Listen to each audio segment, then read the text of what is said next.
Aquí comienza Mujeres de la Música. Idea y conducción, Laura Falcone, Aitana Casulín, Ailén Mendizábal y Ana García. En la operación técnica, Camila Arata y Elena Checoli.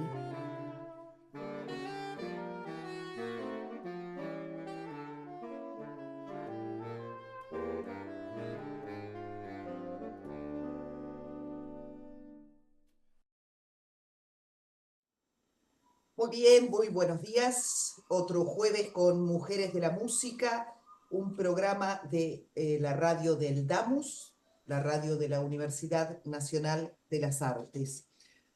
Mujeres de la Música es un programa producido, conducido, realizado, ideado por Ani García, Laura Falcone, Aitana Casulín y Estefanía Blanco en la conducción, y en la parte técnica, Cami Arata, Elena Checoli y Eugenia Castro.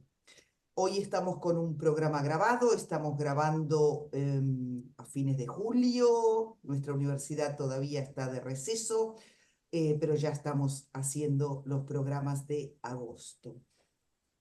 Mi compañera de hoy va a ser Aitana Casulín. Hola Aitana, ¿cómo estás? Hola Laura, bueno, de nuevo por Zoom y no estamos en pandemia, como digo De nuevo siempre. por Zoom, no estamos en pandemia y yo sufro porque esto me cuesta horrores, pero bueno, hay que adaptarse, adaptarse, y además nos da una posibilidad fantástica, ¿no? Que aprendimos en la pandemia, que es conectarnos con gente que no está en Buenos Aires, que no está cerca por ahí, pero que es fantástico poder entrevistarlas, ¿no? Unas mujeres fenomenales que tenemos en Latinoamérica. Sí, en este caso realmente feliz porque yo ya había escuchado obras de ella y además me interesa muchísimo también lo que hace desde el punto de vista visual. Así que bueno, es un gusto tener con nosotras hoy a Dina Izarra. Hola Dina.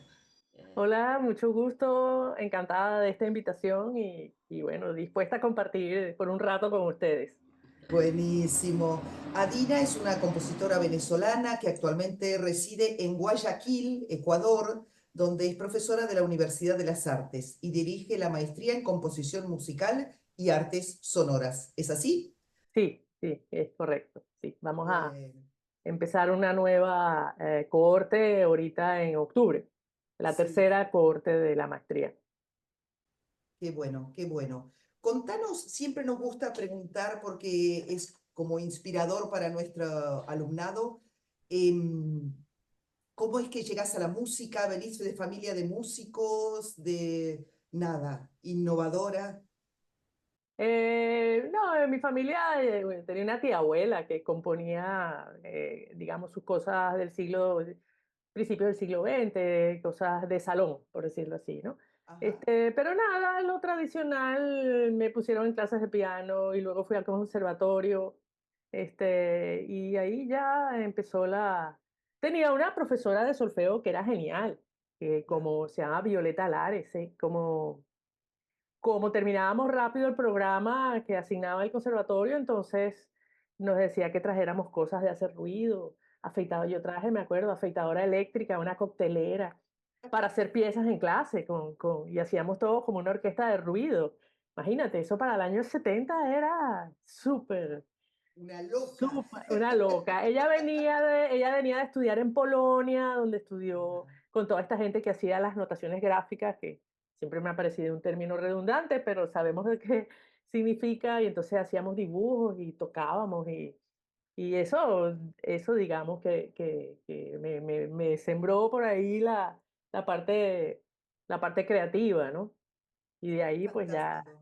sí, ya me lancé en busca en busca de algo diferente. Pero Ajá. claro, todos me decían, o sea, yo estaba como en segundo año de solfeo y me decía, te faltan 2 años de solfeo, 2 años de armonía, 2 años de estética, contrapunto, y ahí vas a poder empezar a componer. Y Claro. decía, pero qué fastidio, qué largo, ¿no? Y esta profesora decía, no, agarra tu coctelera y agarra tu afeitadora eléctrica y date ahí con tus piezas. Entonces, claro, era yo y un grupo de compañeros, ¿no? Que ella nos sembró esta cosa creativa. Entonces conseguimos que vino a hacer un curso de verano, un venezolano que tenía muchísimos años en Miami, y él vino a hacer un curso sobre análisis del siglo XX, pero lo que se llamaría en Venezuela vidrio molido. O sea, Stockhausen, todos esos súper, el aleatorismo, Cage y todo eso, ¿no? Y entonces nosotros agarramos ese curso y ya, eso sí nos terminó de enamorar. Y cuando él se va, porque era un curso de verano, empezamos a buscar profesores de composición. Y entonces me acuerdo que acudía a uno que era, bueno, él era solo un poco mayor que yo, ¿no? Y entonces él me dijo, ¿terminaste contrapunto? ¿Terminaste estética? Le digo, no, voy por segundo año de solfeo. Ah, no, ni lo piense. Oh, Vuelve cuando hayas terminado con el contrapunto, ¿no? Y así, bueno, uno iba buscando la salida. Y eso fue para mí muy importante porque hoy en día yo entiendo que un chico o una muchacha de 17, 18 años tiene una necesidad creativa y no puede esperar terminar la licenciatura o haber visto formas. Si tiene la necesidad creativa, tú les das las herramientas. Y eso es fascinante con las nuevas tecnologías, porque con las nuevas tecnologías ellos tienen acceso a manejar sonido sin preocuparse de quintas paralelas, de progresiones armónicas, sustitutos de dominante, digamos, es como la manera que ven la armonía que representa algún obstáculo, ¿no? ¿Qué haces con toda esta creatividad si no puedes sustituir una dominante, ¿no? Si no sabes hacer una napolitana. Entonces, bueno, un poco es como mi propia experiencia que yo trato de resolvérselos a ellos de 17, 18 años, que es el estándar de estudiante con el que trabajo. claro, claro, claro. Qué fantástico, qué impresionante, ¿no? Qué figura que ha sido en tu vida esta persona. Totalmente, totalmente, claro, Cómo a veces marca un destino, ¿no? Ese tipo de aperturas o de visiones diferentes. sí. Y a pesar de que yo sí completé toda mi formación tradicional, o sea, yo hice toda la estética y el contrapunto, y lo hice todo, y claro, hoy en día en reuniones de consejo de escuela y eso, se discute mucho qué dar, ¿no? Si los estudiantes deben ver contrapunto o contrapunto ya no se debe ver porque que ya prefiero que vean Reaper o Pro Tools, ¿no? O sea, ¿qué herramientas les das, ¿no? Claro. Y claro, la discusión es que ya con 4 años dura aquí la licenciatura, no da tiempo. Si empiezas en el gregoriano, nunca llegas, ¿no? No, claro. Pero sí se insiste mucho en la parte creativa, ¿no? Porque es que en la educación que yo tuve no había creatividad. No era problema de ver contrapunto o de ver armonía o sustituir dominante. El problema es que eran libros de reglas. Me imagino que en Argentina era igual, ¿no? Sí, Regla tras regla tras regla tras regla. Sí, Y no te daban un chance de ser creativo, ¿no? mm, No te sí. daban un chance de ser creativo. Ahora de pronto en armonía lo que estamos haciendo, porque yo digo, pues, doy armonía acá, es, o sea, se ven todos los temas, pero no bajo reglas, sino que en general se intenta que se articulen en un trabajo creativo. O sea, entonces, bueno, o sea, la idea es que, para mí un poco la idea es que, bueno, si tiene una formación profesional, no puede ignorar eso, pero no hace falta que el recorrido sea tan lineal en cuanto a lo historicista, me parece. Claro, claro. O sea, como uno puede dar los materiales y hacer cruces, por ejemplo, la sexta, me vuelvo muy técnica, pero la sexta aumentada con la sustitución tritonal yacera es más o menos la misma idea. O sea, Claro, entonces uno puede entrar, digamos, viendo el mismo recurso en distintos estilos y no hacer un recorrido tan, digamos, así, tan marcado por la historia, como bueno, claro. como si hubiera realmente una idea de evolución en la música, cuando en realidad me Sí, parece que lo que hay es una idea de tiempos y recursos propios de cada tiempo, pero que no necesariamente uno tiene que ser mejor que el otro, sino que son necesarios a la época que están representando. Me parece que también eso está pasando con nuestra música de ahora. O sea, de pronto también es representativa de esta época y no es que, digamos, que excluye lo otro, ni que es mejor ni peor que lo otro, sino que cada época necesita una forma de expresión que le sea propia. yo lo comparo mucho con la moda. En los mm, años 70 era la minifalda. O te ponías minifalda o te ponías minifalda. Luego creo que más adelante en los 80 era la maxifalda y claro. botas. Imagínese Siempre extremos, ¿no? El Caribe maxifalda y botas, ¿no? Pero era la moda, pero era la moda.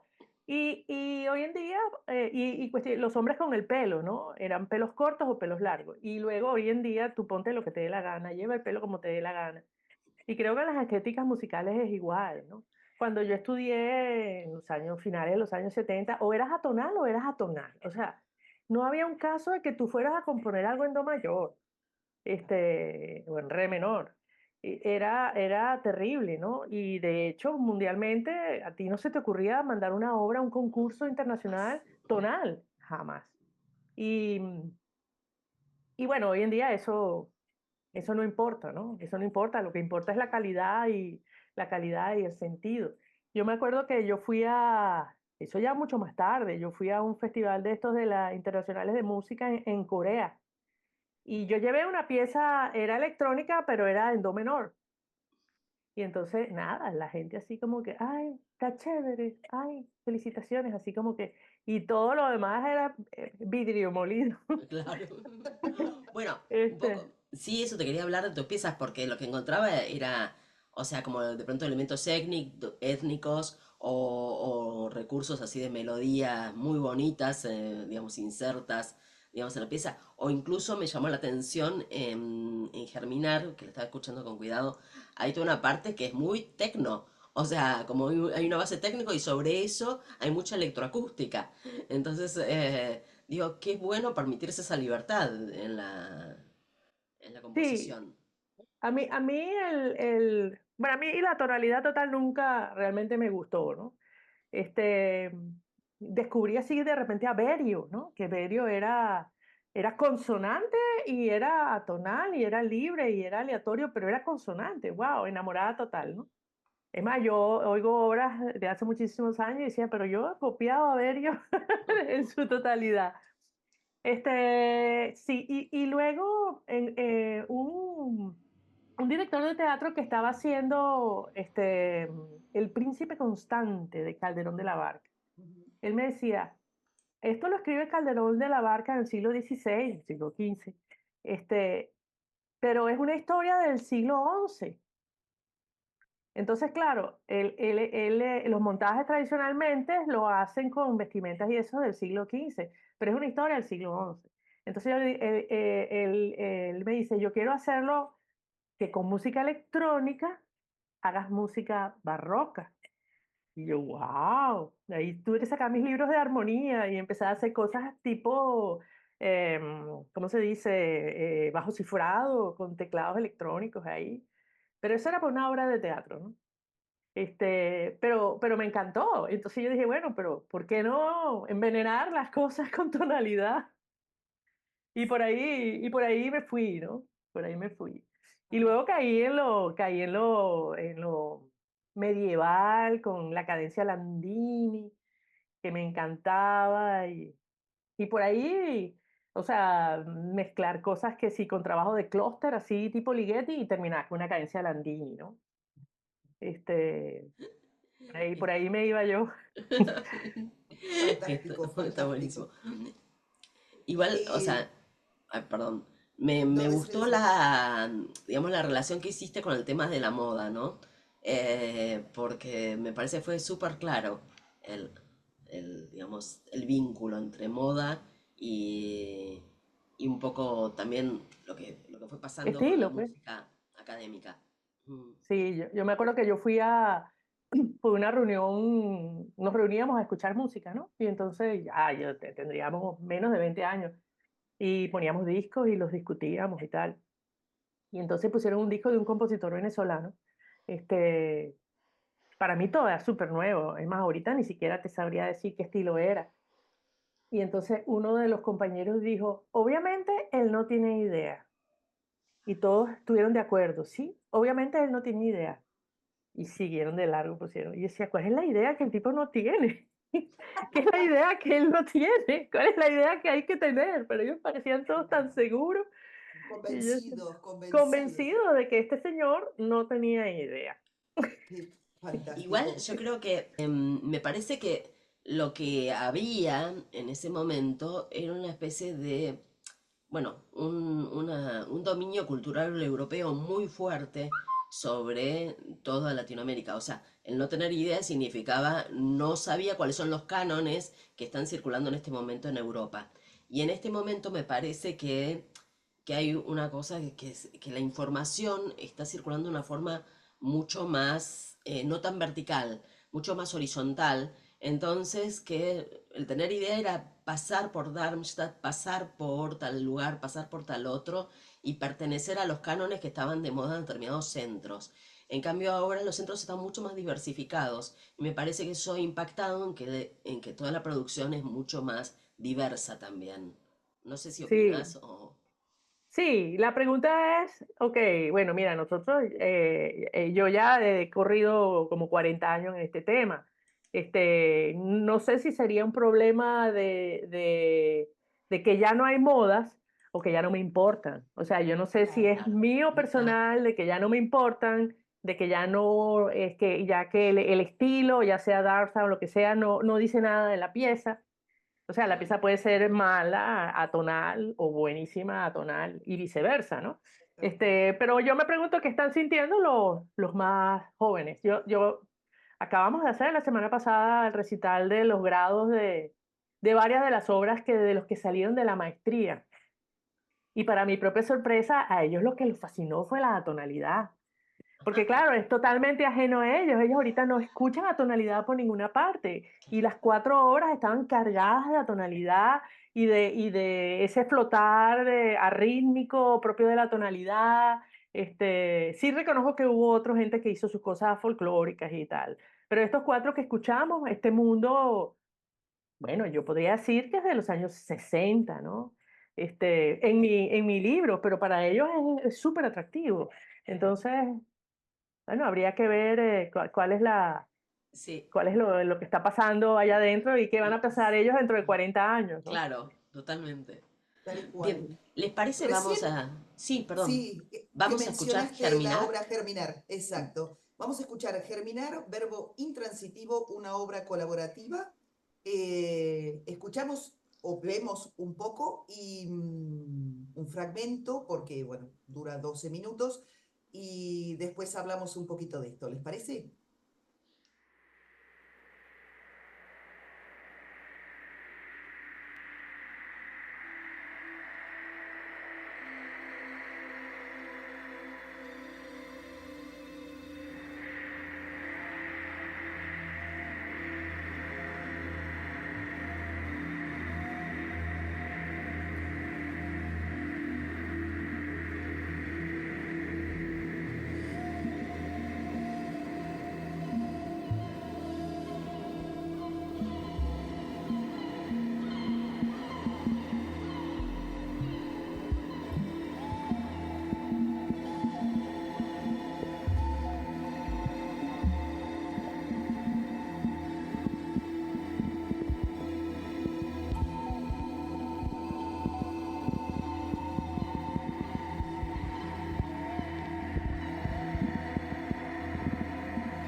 Muy bien, acabamos de escuchar y de ver germinar, verbo intransitivo, obra colaborativa. ¿Querés contarnos un poquito, Adina, cómo llegás a la electrónica? ¿Es parte de tu formación en Venezuela? ¿Ya estabas en Ecuador? No, yo la electrónica la hice en la licenciatura en Inglaterra. Hice Ajá, como una materia de electrónica. El estudio allá era cortado así por la música concreta, muchos grabadores, mezcladores, nada de sintetizadores ni nada de eso. ajá. Este, luego me quedé a hacer el doctorado allí mismo y pues incluí varias de las piezas con electrónica, pero todas basadas en transformación de objetos grabados, pues la esencia de la música concreta. Me regreso a Venezuela, pero en Venezuela esos estudios son carísimos, ¿no? Esos no eran los estudios que uno podía tener en la casa, tenía que tener aparatos reductores de ruido, que en aquel entonces eran unas cosas carísimas, gigantescas, ¿no? Opté por comprarme un teclado MIDI de la época que odié y que odié con toda mi fuerza, porque una de las cosas que tiene la música concreta es que te saca del do, re, mi, fa, sol, ¿no?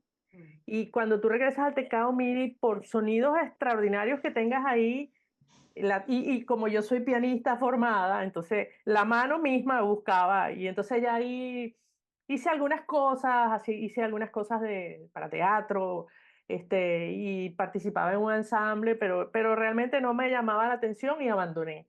Abandoné, regresé a mis corcheas y a mis semifusas, pero en el paro petrolero que hubo en el año 2000, que fue paro absoluto, ¿no? Un amigo me regaló así, en un disco, un CD, ¿no? Me dice, mira, vete a ese programa ahí que a ver si te interesa. Y realmente el programa era Max MSP y me enamoró totalmente porque, claro, habían pasado un montón de años y ya podía yo hacer en un laptop lo que yo hacía cuando estaba en la universidad, que era toda esa parte de música concreta y manejar las cosas, ¿no? Y empecé a trabajar, este, empecé a trabajar con lo de la música electrónica y ahí ya fue la vorágine, ¿no? Realmente fue la vorágine, bueno, hasta el día de hoy, por decirlo así, ¿no?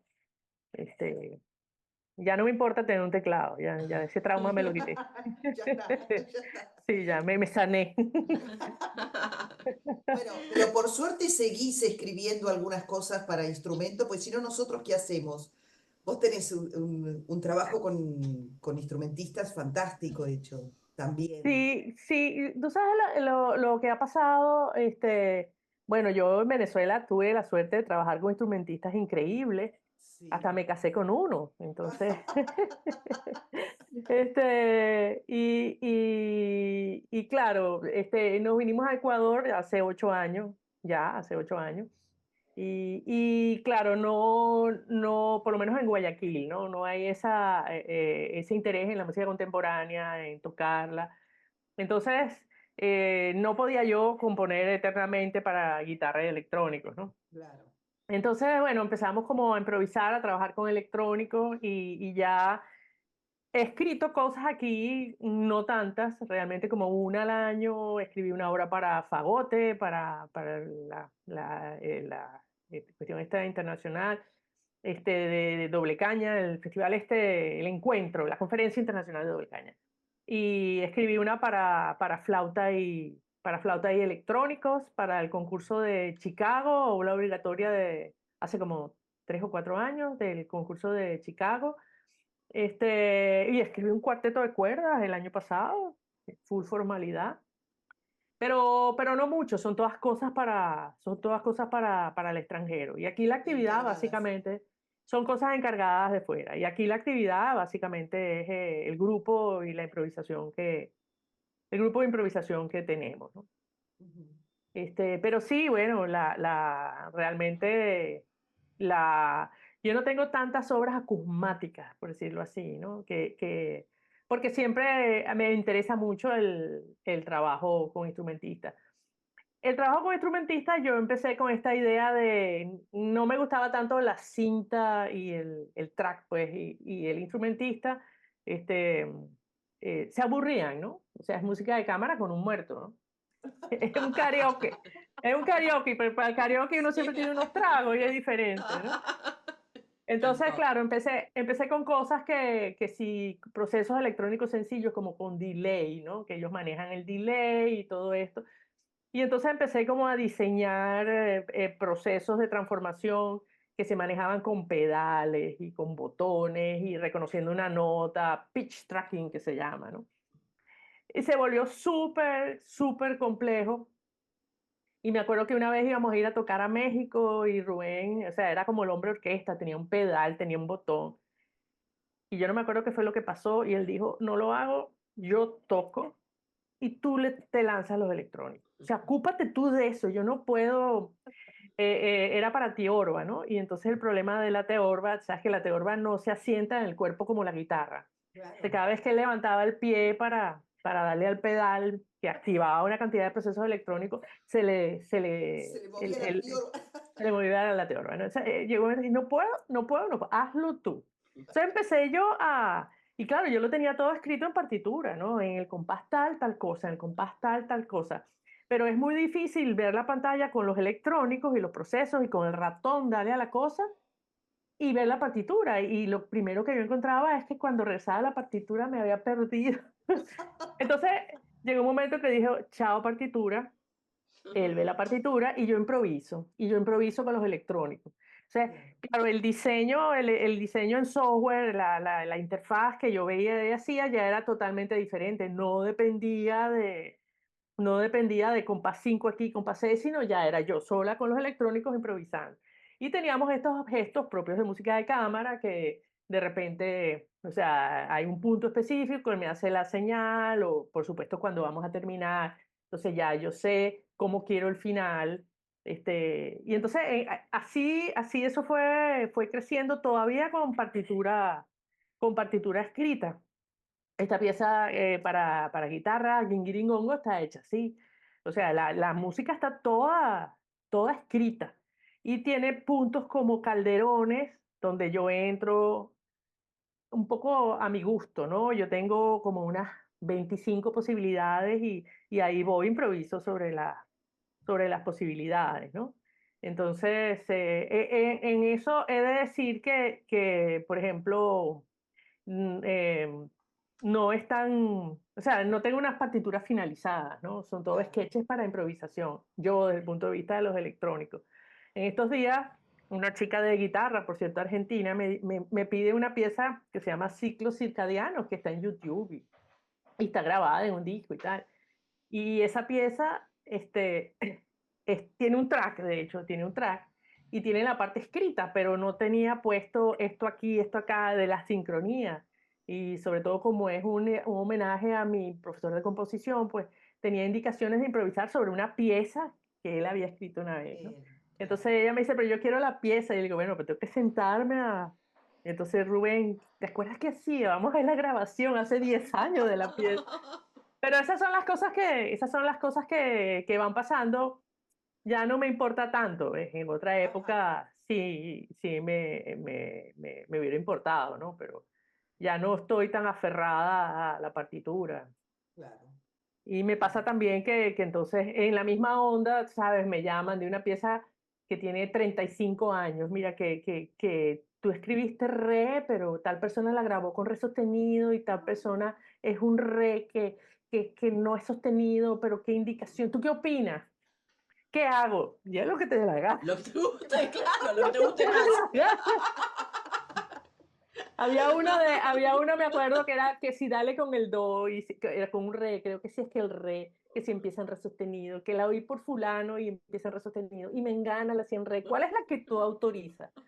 Y entonces yo digo, ay, déjame Todas. ir a ver la pieza, déjame ir a ver la pieza porque yo no me acuerdo cuál es el famoso re. Y el re era un inicio de un glissando que hacía como... Y yo decía, "Ay, pues no me entero si eso es re o re sostenido". No me Pero sí, acuerdo. no me acuerdo, no me acuerdo, sí. Qué fantástico. Si les parece, escuchamos un poquito Gingiringongo, que además el nombre es impresionante. ¿Me Es salió bien? precioso. ¿Lo dije bien? Sí. Para Sí, guitarra y electrónicos. Rubén Riera en guitarra y un trío eléctrico.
acabamos de escuchar Gingiringongo.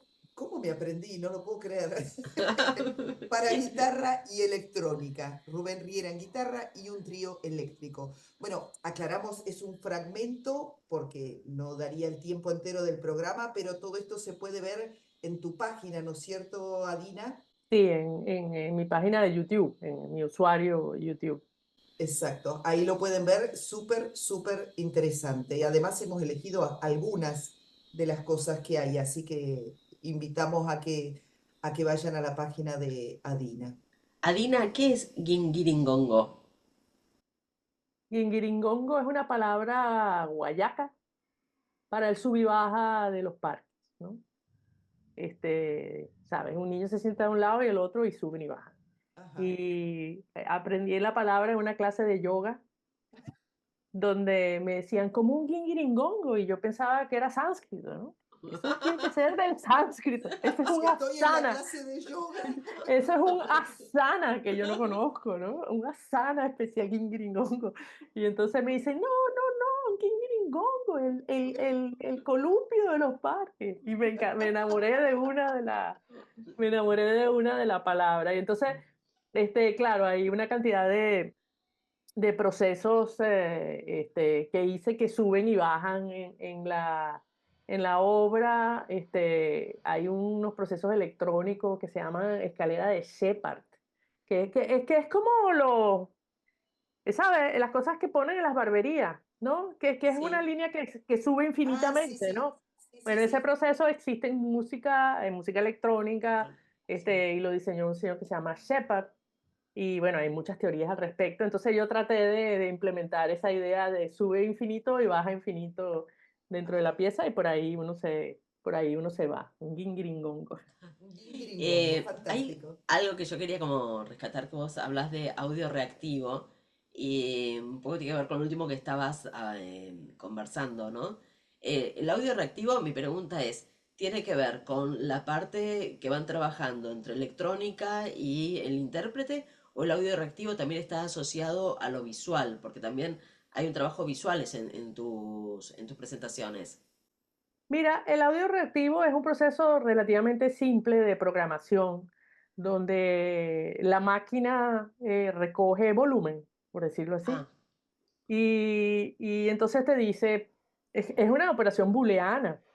ah, Recordarán sus operaciones booleanas de bachillerato, mayor que, menor que. claro, Entonces, sí, sí, si es sí. mayor que 5, él te avisa, esto fue mayor que 5. Y si lo hacemos con el volumen, eso está, se ve en todo el software ahorita, software de audio.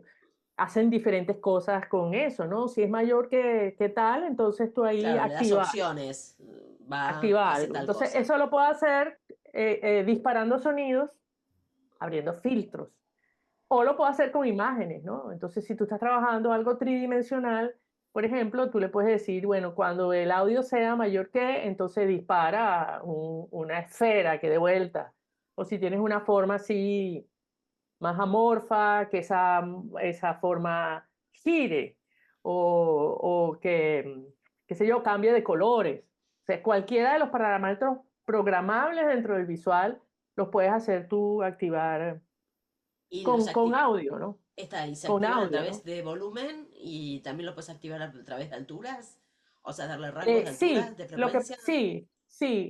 sí se puede hacer con rangos de altura. Lo que pasa es que el diseño de alturas es más complejo, ¿no? Si tú tocas, por ejemplo, en la misma guitarra o en la misma flauta, tú tocas algo, Mm, eso no es que es una sola nota que tú estás tocando claro, ahí, ¿no? Eso está claro. cargado de armónicos y está, o sea, es más vida real. Sí. Y entonces puede reaccionar o no puede reaccionar. Depende exactamente del proceso que tú quieras. Este, si tú estás trabajando con un teclado MIDI y tú le das a un la, ese la es ese la y ese la es Sí. punto. Entonces tú podrías programar que al darle al la pase algo. Pero si tú estás con un flautista y te hace un la agudo, ahí puede pasar cualquier cosa. Claro. Depende del eco de la sala, etcétera, etcétera, el momento que tuvo el flautista. Entonces sí es más complejo y dependiendo de la exactitud que tú quieras, ¿no? Sí se puede El hacer, sí control. se puede hacer. Está. Y hay software que son más sabios, por decirlo así, identificando alturas y otros no, Y claro, una vez que tú trabajas con alguien en vivo, pues tienes esa cuestión en vivo, ese aleatorismo de lo performático. Si tú estás dispuesto a aceptarlo, chévere, ¿no? Claro. Si no quieres eso, entonces no te lo recomiendo. Inclusive el activado por volumen, o sea, el instrumentista tiene doble forte, o sea, tiene forte, fortísimo, por decirlo así. Pero claro, ese fortísimo, ¿qué me garantiza a mí que va a ser el mismo fortísimo que hizo antes, ¿no? Claro. Por eso uno siempre está como detrás de la máquina, ¿no? Porque si se va a activar una cosa en ese momento con el fortísimo y no llegó al fortísimo, pues lo activas tú manualmente. Claro. Ahí. Claro, Olvídate. es música de cámara, ¿no? Claro, claro, Igual se vuelve tal como cual. muy entretenido también para el compositor, porque estás como interactuando permanentemente con... Bueno, claro, y ahí tú también te das cuenta de la importancia de las cosas precisas, ¿no?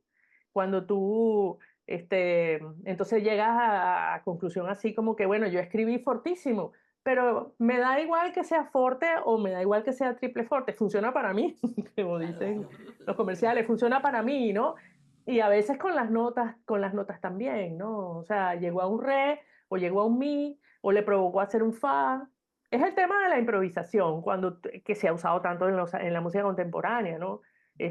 Tú lo dejas improvisar, pero si tú los dejas improvisar, tú tienes que estar preparado Reaccionar. para eso, porque si no te gusta lo que ellos improvisan, entonces quita la improvisación y escribe tú las notas, ¿no? Es la historia de las cadencias en el siglo sí, XIX, que los exacto. tipos se hartaron de las cadencias y empezaron a escribirlas, no les gustaba Sí, la improvisación. Y en ese sentido, hablaba yo con Alfredo del Mónaco, que era mi profesor de composición, sobre, por ejemplo, la improvisación en los años 60 en Nueva York, que él la vivió, ¿no? Y las cosas que hacía Cage, que las improvisaciones de Cage eran todas atonales, pero eso se daba por sentado, volvemos a lo de la moda, ¿no? Claro. O sea, alguien le ha podido improvisar en do mayor, y él me dice, no le hubiera gustado. Ah, bueno, entonces no era una improvisación libre, ¿no? Pero en esa claro. época todo era atonal, no se te ocurría hacer un Mozart ahí en medio de la improvisación. Entonces, sí, bueno, entonces mientras más he ido integrando la improvisación, pues uno está como más relajado, es más jugar, ¿no? La obra no depende de la precisión. Y ahí tú te das cuenta realmente de qué se trata la obra, ¿no? O sea, qué es la idea, qué es lo que tú estás haciendo, qué es lo que es tuyo, ¿no? Adina, quiero ir a sobre cornucopia, ¿sí? Porque es bellísimo el trabajo también sobre la imagen, por eso un poco quería ver cómo trabajabas en la imagen y la relación que se genera, el ambiente que se va generando entre esa imagen y el sonido. ¿Cómo fue el proceso de trabajo, de Mire, creación? perdón que interrumpa. ¿Les Sí, parece que lo veamos primero como para que se dale, pueda después perfecto. Vamos a ver cornucopia y después hablar hablamos sobre de ella. esto? Sí, sí.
Acabamos de ver Cornucopia, imágenes, dibujos, titulación de la maestría de audiovisuales, basado en la obra Cornucopia de Nancy Friedman Sánchez, una artista contemporánea colombo-norteamericana, radicada hoy en Nebraska, creo, ¿no? Si no me Sí, equivoco. sí. Esta, yo hice una maestría en audiovisuales aquí en Ecuador, y la parte de la titulación, por decirlo así, del grado era usar estas técnicas de animación. Animación. Entonces, yo tenía esta idea de animar un cuadro fijo, ¿no? Eso implicaba recortar la imagen, bueno, todas las técnicas que habíamos aprendido allí. Ujú. Y me encuentro, yo había conocido a Nancy hacía muchos años en un encuentro en México de mujeres, y yo le expliqué, y entonces ella me manda esta foto en alta resolución de esta obra que es bellísima. Y Bellísimo, esta obra es bellísimo. muy inspiradora porque tú ves este ramo de flores tan bello, pero si tú ves los detalles por la orilla, está todos estos elementos de la violencia colombiana, ¿no? Ujú. Tipos armados, gente siendo apuntada, pero parecen que fueran florecitas, pero en lo que tú te acercas a la obra te das cuenta de que está cargada de violencia. Y eso, bueno, eso me dio a mí muchísimas ideas de composición, ¿no? La, yo tenía un trabajo de archiluto con electrónicos. Lo utilicé, lo reedité para utilizarlo en esta obra. Y una cantidad de procesos que en música electrónica se dan iguales, pero los traté de hacer en imagen, y sobre todo esta cantidad de pájaros volando, así como orgánicamente, o sea, un algoritmo, entonces lo apliqué a cantos de pájaros. Traté de buscar el paralelo y entonces o sea, musicalizaba en mi libro lo que estaba pasando en imagen, era lo mismo que había pasado en sonido, ¿no? Luego tenía un tutor fantástico, que es un profesor Raimi Morales, que es un profesor de música en cine, ¿no? Entonces, que como que me invitó a ya con la primera propuesta a hacer un análisis, ¿no? De qué era el ramo, quién era el ramo en la música y quién eran los personajes. Y luego, bueno, como todo esto fue en pandemia, pues inevitable los cuadritos de verlo todo por los cuadritos, ¿no? Una referencia Zoom, en cada cuadrito una sección de la obra. No sé si es una referencia que con el tiempo se perderá, pero está ahí. Es una obra hecha en pandemia y la estamos viendo por estos cuadritos de Zoom, ¿no? Vamos a la tanda y después vamos ya con la producción instrumental que, sobre todo con esa obra para piano hermosa. ¿Ah? Ya volvemos con Mujeres de la Música.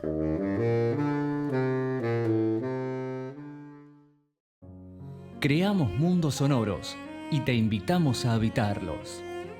Radio Damus, la radio del Departamento de Artes Musicales de la Universidad Nacional de las Artes. La música desde adentro.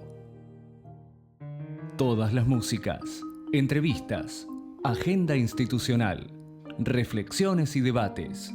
Radio Damus, la radio del Departamento de Artes Musicales de la Universidad Nacional de las Artes. El Damus es una obra polifónica a 4 voces, docentes, no docentes, estudiantes y graduados. Radio Damus, la radio del Departamento de Artes Musicales de la Universidad Nacional de las Artes. Ya volvemos con Mujeres de la Música. Estamos de vuelta con nuestra invitada de hoy, como dice Aitana, lujazo que nos estamos dando, ¿no? Con Lo Adriana asocio. Izarra, hermoso programa que nos está saliendo, me encanta, me encanta. Es una persona que yo conocía mucho por que tenés una cantidad de obras para flauta muy notable, ¿no? Y bueno, también en la pandemia, ahora que hablábamos un poco de esto, nosotros tuvimos la posibilidad, ese parate que tuvimos de conectarnos con un montón de obras que a veces estás en la vorágine del día a día, ¿no? Y y yo tuve la posibilidad de conocer mucho de tu obra. De hecho, estamos por grabar una obra tuya para dos pícolos. Y me preguntaba, digo, ¿a qué se debe todo este trabajo o toda esta producción de flauta puntualmente, ¿no? Y leía un poco, tenés un trabajo muy grande hecho con un gran flautista venezolano, Luis Julio Toro. Sí, realmente yo encuentro que los intérpretes son muy inspiradores, ¿no?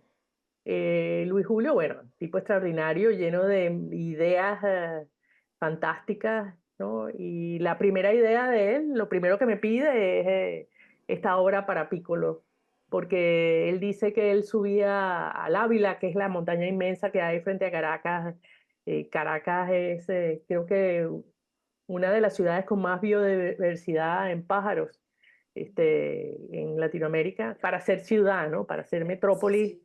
con toda la contaminación, está llena de pájaros. Entonces él decía que él subía y que él le tocaba a los pájaros y los pájaros le contestaban.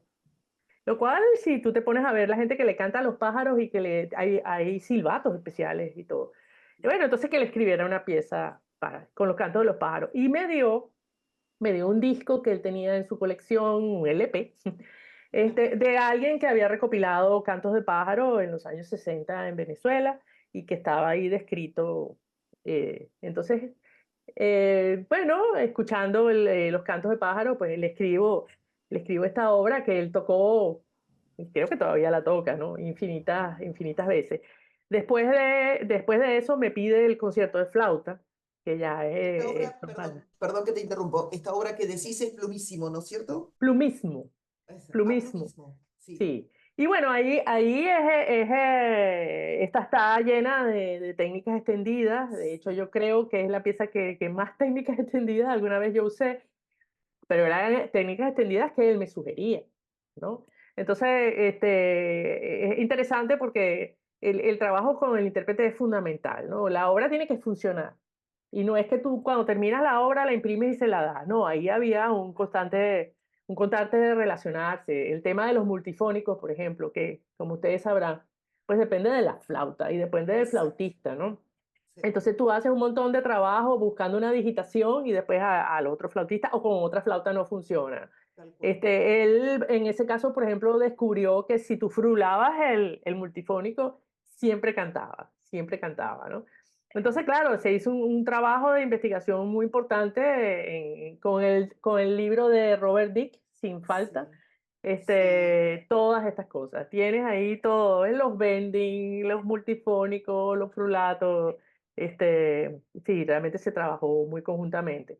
De ahí pasamos al concierto de flauta, que de nuevo es hecho sobre un pájaro, Pitangos sulfuratus, que es el nombre latín del Cristo fue en Caracas, pero ustedes lo tienen Bembetú, Pichiwí, yo me lo sabía antes, ¿no? Ah, Es un pájaro. ¿Será el venteveo? El venteveo, sí. ah, Es un pájaro que está en toda Sudamérica. ajá. Bueno, es una variedad de una cantidad de pájaros, todos muy similares, que cantan muy similares. Entonces, bueno, ahí también de nuevo ya para la flauta en do, pues se hizo una cantidad de experimentaciones sobre, o sea, cuál es la nota más linda. Si tú vas a subir en un arpegio, ¿cuál es la nota más linda a la que vas a llegar, ¿no? Entonces, ese tipo de cosas que te lo da un intérprete, ¿no? Esa es conocimiento de un intérprete y también, de nuevo, por primera vez, él me dijo, yo quiero una cadenza como a la antigua, yo quiero una cadenza donde yo improvise.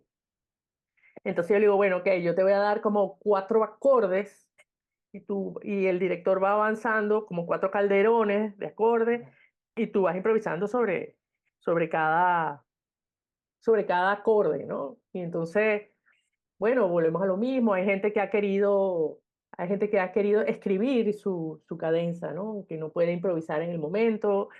Hay gente que ha improvisado y ha copiado la cadenza de Luis Julio. Ajá. Y a mí, de hecho, me llegó ahora una flautista israelí, me encargó y me pagó para que yo le escribiera la cadenza a ella.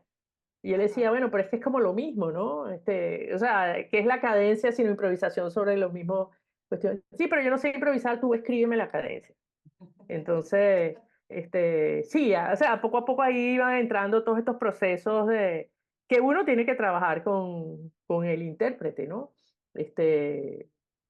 Son muy sabios, ¿no?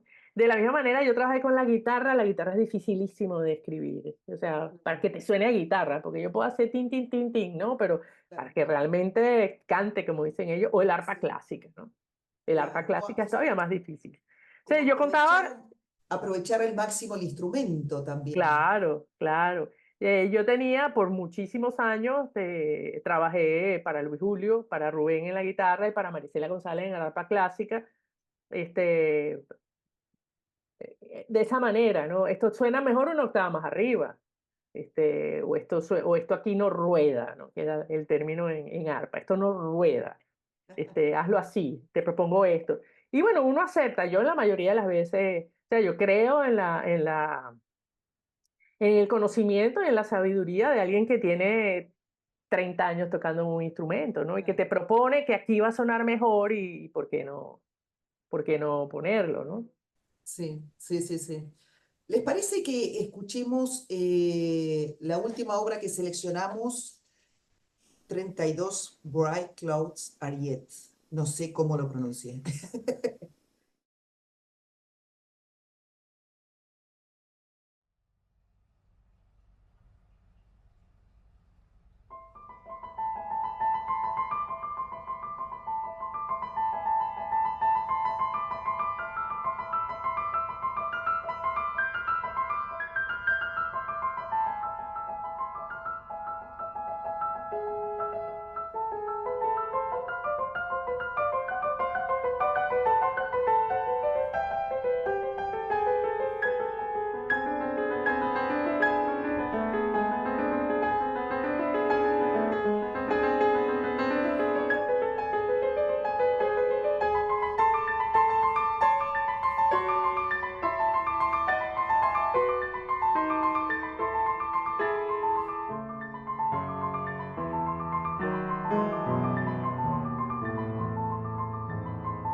Muy bien, volvemos y ahora estamos sí con el tiempo medio Sí, justo, ya ¿no? tenemos que ir despidiéndonos. Ajá, También te quería preguntar eso, como, porque está armada como por bloques sonoros. Entonces quería un poco preguntarte cómo lo habías armado. Y es así, es bellísima. Pero me llamó la atención también esto, que venía escuchando todo lo de electrónica y llegó a al piano y pensaba, bueno, ahora va a ser todo técnicas extendidas y me encontré con un piano clásico. Y dije, piano, tal wow. cual.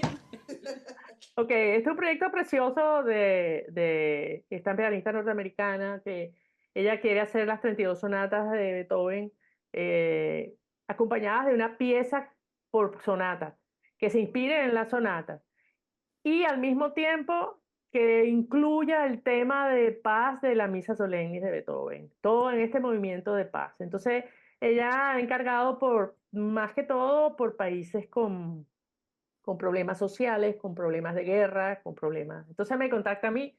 En el año 17 había estas marchas terribles donde mataron más de 140 estudiantes a sangre fría en las marchas. Este, yo soy pianista graduada y una de las últimas obras que yo trabajé era la última sonata de Beethoven, la 111. Entonces ella me dice, escoge una sonata. Yo fui de los primeros encargados, o sea, que no habían agarrado las otras sonatas. Claro. Escogí la 111 con esa arieta del final de la Hermosa. 111 que, o sea, eso te saca las lágrimas de por sí, ¿no? Entonces, un poco la idea era integrar la arieta con la parte de la misa solemnis y bueno, hacer ahí una mezcla de mis propias cosas, ¿no? Este, difícil para mí componer sobre un tema tan intenso, ¿no? Y sobre todo en el momento actual de lo que estaba pasando. Escojo hacerle este homenaje a los 140 jóvenes caídos, ¿no? Un poco imaginándome la madre, ¿no? Porque ahí es donde entra uno como madre. Mi hijo vivía en Venezuela en esa época y participaba en esas marchas y yo me moría de la angustia. Este, la madre llevando al hijo, ¿no? Y si un poco la arieta es como lo solemne del hijo muerto, pero al mismo tiempo el recuerdo de las carreras, las marchas, el miedo, todo ahí metido con Beethoven ahí hablando de paz y Beethoven tocando su arieta y toda la locura. Yo participé en estas marchas un millón de veces y el miedo y un poco la fuerza que te da la gente marchando y todo esto, ¿no? Y al final, pues el hijo de esta señora se va, se eleva el espíritu, ¿no?